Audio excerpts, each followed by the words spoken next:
दोस्तों ये तो सभी जानते हैं कि रावण को मारने में श्री राम जी का हाथ था और सीता जी का हरण हुआ था। लेकिन रावण को मारने में एक व्यक्ति का और हाथ था और वो व्यक्ति जो था रावण का बहुत खास रिश्तेदार था। तो दोस्तों वो व्यक्ति और कोई नहीं शूर्पणखा थी, जो उसकी बहन थी। दोस्तों आइए जानते हैं किस प्रकार शूर्पणखा रावण से बैर रखती थी। दोस्तों ऐसी ही रोचक जानकारी के लिए आप major tips signal channel subscribe कर सकते हैं। दोस्तों जो शूर्पणखा थी वो रावण की बहन थी और कुंभकर्ण की बहन थी। इस प्रकार विश्रवा ऋषि के रावण पुत्र थे और कैकसी इनकी माता थी।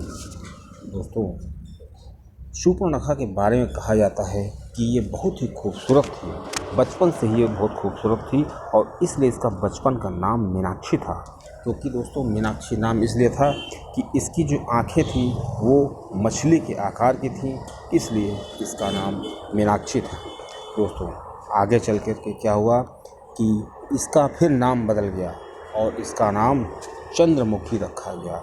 दोस्तों चंद्रमुखी रखने का नाम का मेन कारण ये था कि जैसे जैसे वो यौवन की दहलीज पर आई तो उसकी जो चेहरा था वो चंद्र के समान था, इसलिए उसका नाम चंद्रमुखी रखा गया। दोस्तों धीरे धीरे और बात बड़ी हुई तो इसका एक और नाम था शूर्पणखा। तो शूर्पणखा नाम रखने का ये कारण था कि इसके नाखून बहुत बड़े बड़े थे, इस वजह से इसका नाम शूर्पणखा रखा गया। दोस्तों जब ये बड़ी हुई तो इसका विवाह कालनेव के पुत्र से हुआ, जो जीवा के नाम से विद्युत जीवा के नाम से जाने जाते हैं। दोस्तों जो विद्युत जीवा था वो बहुत ही प्रतापी शासक हुआ करता था। दोस्तों उसका राज्य वहीं पे था जहाँ पर ये मारीच लोग रहा करते थे। अब दोस्तों ये रावण से कम नहीं था, इसने अपना साम्राज्य विस्तार करने के लिए बहुत से प्रयास किए। जैसे कि रावण था, रावण जो है पूरी पृथ्वी पर, पूरे पाताल और आकाश में, स्वर्ग में अपना आधिपत्य जमाना चाहता था। इसलिए रावण की लगभग पृथ्वी के सभी राजाओं से मुठभेड़ होती रहती थी। दोस्तों इसी क्रम में रावण चूँकि अपने अंधकार में, अपने अहंकार में डूब गया था, उसको बस एक ही चीज़ दिखती थी कि पूरी पृथ्वी पर कैसे आधिपत्य जमा लिया जाए। लेकिन रावण का कब उसके जमाई से, उसके पति से, जो शूर्पणखा का पति था विद्युत जीवा, उससे सामना हो गया। और रावण जब विद्युत जीवा के सामने आया तो वो ये भूल गया था कि ये मेरा बहन का पति है। लेकिन जब दोनों का युद्ध हुआ तो रावण ने विद्युत जीवा को मार दिया। दोस्तों जब ये चीज़ शूर्पणखा को पता चली तो शूर्पणखा को काफ़ी दुख हुआ और उसने रावण को श्राप दे दिया, कहा कि तुम्हारी भी मृत्यु होगी और मेरे ही कारण होगी और मैं भी इसके लिए प्रयास करूँगी।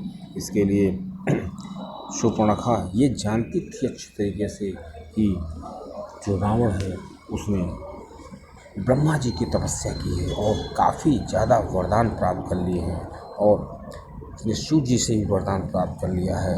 और वो भी ये भी जानती थी कि इसको कोई भी राक्षस, कोई भी गंधर्व, कोई भी सर्प कि कोई भी देव कभी पराजित नहीं कर सकता। और वो ये जानती थी कि हमेशा इसको मानव ही पराजित कर सकता है। दोस्तों इसी के जब उसके पति की मृत्यु हो गई तो वो अपने भाइयों के पास रहने लगी। दोस्तों धीरे धीरे दंडकारण्य वन में वो अक्सर विचरण किया करती थी। एक बार वो सीता माता जहाँ पे पंचवटी में थी उसी कुटिया के पास मड़रा रही थी और उसको जब श्री राम जी ने उसको देखा, उसने जब श्री राम जी को देखा तो वो श्री राम जी से विवाह करना चाहती थी और उसने इसी क्रम में श्री राम जी से विवाह करने का प्रस्ताव रखा। दोस्तों श्री राम जी ने बहुत ही आदर भाव से स्त्री का सम्मान करते हुए उसको ये कहकर मना कर दिया कि तो मैं तो पहले से ही शादीशुदा हूँ, मैं आप जैसी देवी से विवाह नहीं कर सकता। इस प्रकार वो मान गई। इसके बाद शूर्पणखा को लगा कि एक और युवक उनको दिखा जो श्री लक्ष्मण जी के रूप में था, जब शूर्पणखा ने लक्ष्मण जी को देखा तो वो उस पर बिल्कुल मुग्ध हो गई और श्री लक्ष्मण जी से उसने विवाह करने का प्रस्ताव रखा।